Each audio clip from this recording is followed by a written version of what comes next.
အားလုံးပဲမင်္ဂလာပါရှင် ERP နော်လေးဟမ်မှာကြိုဆိုပါရစေဒီနေ့မှာတော့ what is CRM in ERP မှာ CRM ကဘာလုပ်ပေးတာလဲ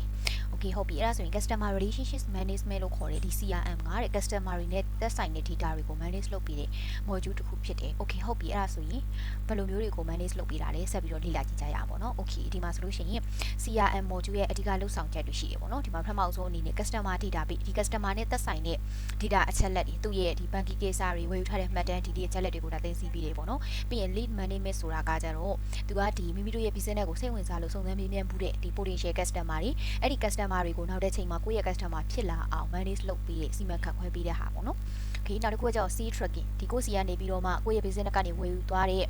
ဒီ customer တွေရဲ့ဒီ product တွေပြီးတော့လို့ရှိရင် sales အယောင်းတွေပေါ့နော်စတဲ့ဟာမျိုးတွေကိုကြည့်ပြီးတော့ဒီနောက်ထပ်လေဒီ customer ကတော့ဘယ်လောက်ထိဝယ်ယူသုံးစွဲနိုင်တယ်စတဲ့ခံမှန်းချက်တွေစီမံခန့်ခွဲမှုတွေကိုလုပ်ပြီးတယ်ပေါ့နော်ပြီးရင် customer interaction tracking ကကြတော့ဒီ customer တွေနဲ့ contact လုပ်ထားတဲ့ဒီဖုန်းခေါ်ဆိုမှုတွေ email တွေ discussion တွေစတဲ့မှတ်တမ်းတွေကိုသိချာ